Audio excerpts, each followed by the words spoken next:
बाबा का बुलावा आ चुका है और मैं पहुंच चुकी हूँ बाबा श्याम की नगरी खाटू श्याम में। और बाबा ने कर दिया मेरी अर्जी पूरी। मैंने बाबा से अर्जी लगाई थी कि बाबा जब भी मेरा घर का मकान बन जाएगा या मैं घर खरीद लूँगी तो मैं आपके यहाँ धोख लगाने के लिए आऊँगी। तो मैं हो गई हूँ रेडी। मैंने कर लिया है ट्रेन का टिकट और ट्रेन का टिकट करने के बाद में हम बैठ गए ट्रेन में। और ट्रेन में बैठने के बाद में रास्तों का मज़ा लेते हुए, वीडियो बनाते हुए, बाबा श्याम का दर्शन करते हुए, नदियों का मज़ा लेते हुए, फिर रास्ते में आ गई एक नदी और मैं बनाने लगी नदी का वीडियो। और इस नदी को देखकर मुझे बहुत अच्छा लगा। मैंने इतनी बड़ी नदी पहली बार देखी थी। उसके बाद में इतनी बड़ी नदी पहली बार देखी थी। ये माँ गंगा नदी है। तो फिर भगवान का शुक्र करने लगी कि चलो भगवान आपका बहुत बहुत शुक्र है। जिस गंगा माँ का हम पानी पीते हैं उस गंगा माँ के दर्शन हो गए। इतने में शाम हो गई। शाम का ये देखो डूबता हुआ सूरज है। इतने में आ गए मूढ़ी बनाने वाले भैया, जिनसे हम खरीदने लगे मूढ़ी। और ये भैया इतने प्यार से हम लोगों को मूढ़ी बना के दिए कि सुबह से जो ट्रेन में बैठ बैठ के हम बोर हो गए थे, इनकी मूढ़ी खाने के बाद में एकदम थकावट मिट गई। और हमको लगा कि खा के इतना मज़ा आया कि पूरे दिन की थकान जो है वो चली गई, फुर हो गई। और फिर उसके बाद में हम लेने लगे मूढ़ी का आनंद। और मूढ़ी का आनंद लेते हुए मैं और मेरे पतिदेव ने जो उनसे मूढ़ी ली थी उनको हमने आपस में शेयर कर लिया।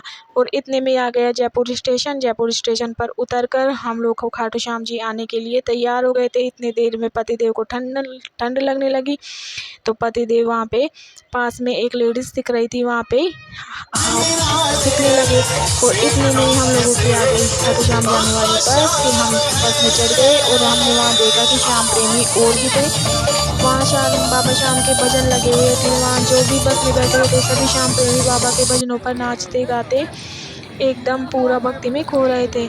इतने में आगे देखते देखते आ गई बाबा श्याम की खाटू नगरी। और वहाँ मैंने जो वीडियो में देखती थी जो हाथ बने हुए थे बंसी लिए हुए, उसका मैंने बनाया वीडियो। और देखते देखते हम पहुँच गए तोरण द्वार जाके इतना अच्छा लगा कि बाबा श्याम के दर्शन हो गए। बाबा साक्षात हम लोगों के सामने आ गए। तोरण द्वार पे जाने के बाद में हम लोगों ने तोरण द्वार पर अपनी सेल्फी ली और बाबा श्याम के दर्शन करने के लिए लाइन में लग गए। वहाँ बहुत भीड़ थी क्योंकि हम लोगों ने जो दर्शन किए थे वो एकादशी की रात के दर्शन किए हुए थे।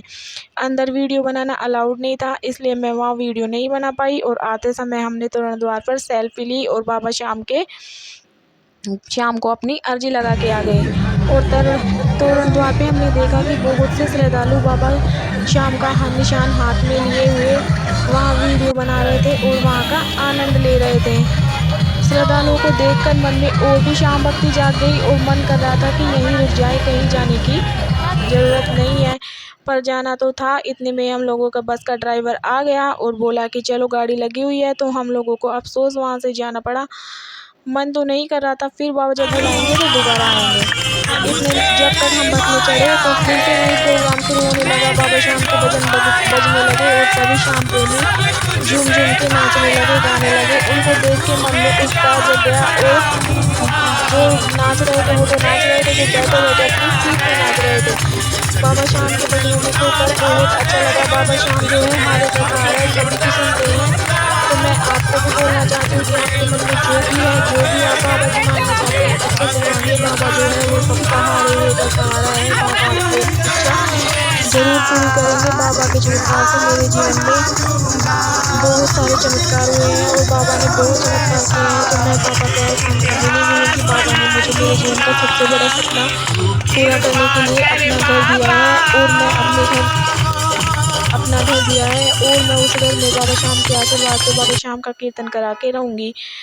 आते समय हमने बहुत सारी सेल्फी ली थी, बहुत सारी फ़ोटो ली थी। ये सब देखने के बाद में बाबा श्याम की याद आ रही है और मैं आशा करती हूँ कि बाबा श्याम का बुलावा दोबारा से जल्द ही आएगा और मैं वहाँ फिर से जा सकूँगी। राधे राधे, जय श्री श्याम। वीडियो को लाइक करें।